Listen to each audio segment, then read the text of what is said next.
Olá, meus amados irmãos, que a paz de Cristo e o amor de Maria esteja na vida de todos aqueles que irão assistir este vídeo.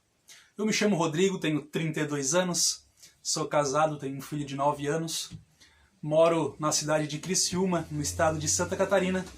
Estou aqui hoje para contar um pouco da minha história, contar o meu testemunho de conversão do protestantismo ao catolicismo. Espero que esse vídeo chegue até você, que você tenha uma experiência com Cristo como eu tive, e que se você está meio balançado com algumas coisas, que esse vídeo sirva para que você venha escolher o melhor caminho, que é o caminho de Cristo, pela única e verdadeira Igreja de Cristo, Igreja Católica Apostólica Romana. Pois bem, eu nasci e me criei numa família que na verdade se dizia católica, né? Meu pai e minha mãe sempre se disseram católicos, mas eram aqueles católicos que não iam à missa, que não faziam as coisas que a igreja pedia, enfim, né? O chamado católico não praticante. Eu cheguei a fazer a primeira Eucaristia, cheguei, né, a fazer a catequese de primeira Eucaristia, mas também não passei disso, porque logo com 11 anos de idade, a minha mãe começou a frequentar uma igreja protestante, até não vou falar o nome aqui para não ter problemas, mas como sendo criança, eu fui obrigado a acompanhar ela, né? Tanto ela quanto meu pai. E desde essa idade, então, desde 11 anos, eu me afastei da fé católica, me afastei da Igreja de Cristo e fiz o meu caminho até os meus 30 anos. E nessa caminhada, nesses 20 anos, ao longo desses 20 anos eu conheci a minha esposa na igreja protestante, nós tivemos o nosso filho na igreja protestante, nós casamos na igreja protestante, e eu fiz aí, como se diz, um plano de carreira no protestantismo. Para aqueles que não sabem, é assim que funciona dentro do protestantismo. Existe um plano de carreira. Eu comecei como auxiliar, como praticamente todos começam, cheguei até a ser diácono. Na congregação em que eu fazia parte, eu tocava, cantava no conjunto, eu dava aula na escola dominical, eu pregava em alguns cultos. E foi justamente estudando para uma dessas escolas dominicais que eu daria aula, que eu me peguei lendo o capítulo 16 do Evangelho de São Mateus, onde Jesus ele fala para Pedro: Pedro, tu és pedra, e sobre esta pedra eu edificarei a minha igreja. Assim que eu li esses versículos, é como se acendesse uma lâmpada na minha cabeça. Sabe nos desenhos animados e no filme, que na cena aparece uma lâmpadazinha assim na cabeça do personagem? Pois então, assim aconteceu comigo. Eu pensei assim, olha só o que eu descobri aqui. Jesus ele edificou a sua igreja sobre Pedro. E nós tínhamos um grupo de WhatsApp, onde nesse grupo só tinha professores, alunos de escola dominical, pastores regionais e tudo mais. Então, com essa minha descoberta, eu fiz um pequeno estudo, um pequeno texto, dizendo que foi sobre Pedro que Jesus edificou a sua igreja e que nós somos a continuidade de Pedro para que essa igreja ela aconteça, para que essa igreja ela vá adiante. E meus irmãos, para minha surpresa, em vez de os irmãos ficarem também maravilhados com aquilo que eu tinha descoberto, isso gerou um grande problema para mim. Eu fui praticamente convidado a me retirar, porque até então eu não sabia que a doutrina da congregação em que eu fazia parte dizia que quando Jesus falou, tu és Pedro e sobre esta pedra eu edificarei a minha igreja, ele estaria falando dele mesmo. Então essa era a doutrina dessa congregação que eu fazia parte. E também eu não sabia que esta passagem é o que nos traz o primado de Pedro como nosso primeiro Papa da Santa e Una Igreja Católica. Então, somente depois que eu fui convidado a me retirar dessa congregação, dessa denominação, é que eu fui estudar o porquê que estava acontecendo, né? Por que eu fui convidado a me retirar, por que as pessoas foram tão contrárias àquilo que eu tinha, né, entre aspas, descoberto na Bíblia Sagrada.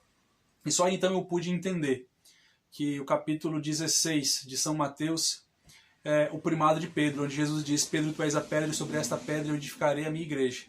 E assim por diante, sucessão apostólica, e enfim, né, toda a nossa tradição, toda a história da nossa Santa Igreja. Mas não parou por aí.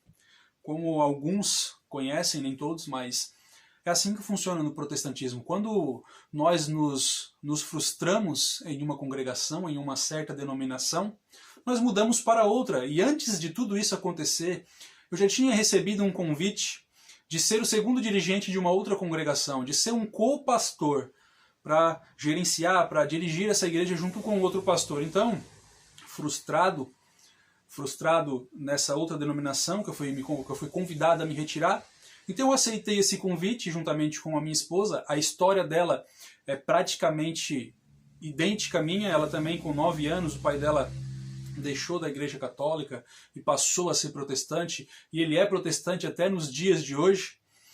Então eu e minha esposa, juntamente, fomos para essa outra denominação. E nesse meio tempo em que eu tinha já ido para essa outra denominação, eu conheci uma comunidade chamada Aliança de Misericórdia, uma comunidade católica.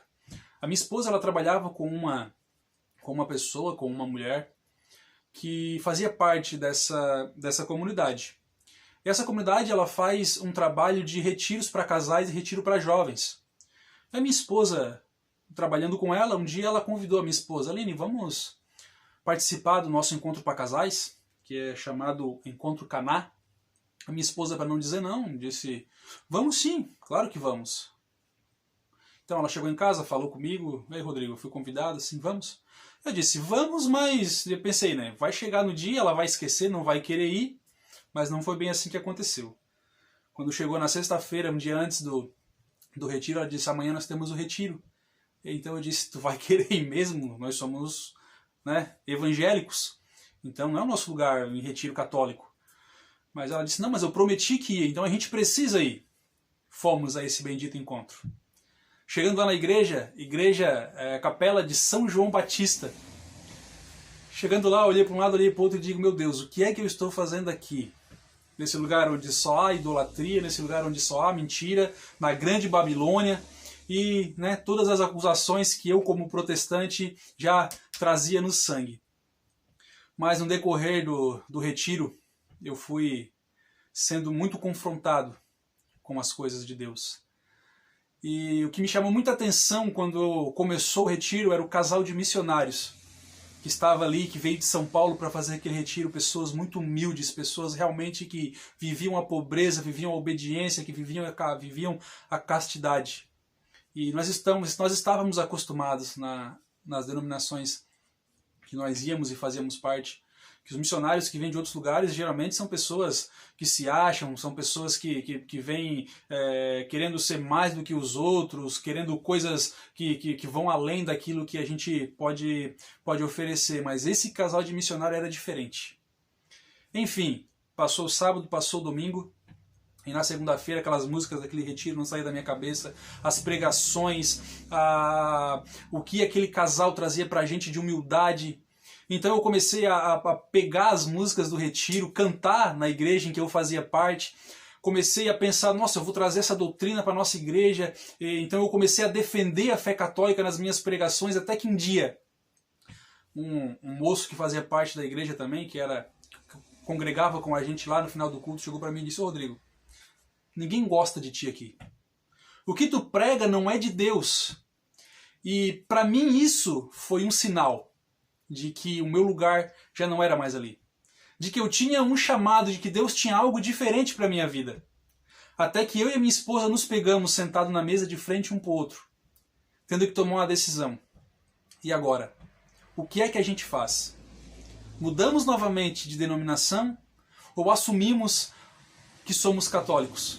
Só que para assumir que somos católicos nós precisamos assumir uma batalha também na nossa vida, porque o meu sogro, o pai da minha esposa, ele é protestante e é daquele tipo de protestante que não pode nem ouvir falar de católico. Assim como eu também era. Então, nós conversando, eu e a minha esposa, nós vamos arrumar uma grande batalha para a nossa vida. Mas nós precisamos dar ouvidos a esse chamado de Deus para a nossa vida, porque nada do que aconteceu é em vão. Deus tem um propósito para a nossa vida. E nessa caminhada, nesse meio tempo em que eu descobri São Mateus capítulo 16, que eu fui a esse retiro, eu já tinha praticamente perdido a minha fé. eu já não acreditava que existia coisas sagradas. Para mim, tanto faz. As questões de ceia, de Santa Ceia, do protestantismo, para mim já não tinha mais sentido nenhum. Para mim eu tinha perdido a minha fé, eu tinha virado até adepto do Caio Fábio. Olha só, a que ponto eu andava, achando que era normal ser homossexual, achando né, enfim, essas coisas que o protestantismo nos traz, né? Mas então nós assumimos que éramos católicos. E já fazem 2 anos e 3 meses que nós estamos nessa caminhada católica, caminhando com a Aliança de Misericórdia. Graças a Deus nós conseguimos batizar o nosso filho, nós conseguimos fazer a nossa crisma no mesmo dia, nós recebemos o sacramento do matrimônio do bispo aqui da nossa diocese, o que foi muito bom. E nós estamos nessa caminhada até hoje e com certeza iremos até o final. Porque nós amamos ser católicos e temos agora em nossa mente que não há outro lugar, não há outra igreja a não ser a Igreja Católica, a única e verdadeira Igreja de Cristo. Eu amo ser católico, eu vivo a minha fé e quero, desejo e rezo para que você que esteja vendo esse vídeo, que você também chegue a essa conclusão. E que você, que um dia foi católico, hoje se encontra no protestantismo, volte para casa. Volte para os braços de Cristo sacramentado, volte para os braços da Santa Eucaristia, volte para os braços da nossa Mãe Maria. Jesus, ele te espera. Ele quer você do ladinho dele, na Santa e Una Igreja Católica. Que Deus abençoe a todos e espero que esse vídeo sirva para que você venha a ter um encontro verdadeiro com Deus.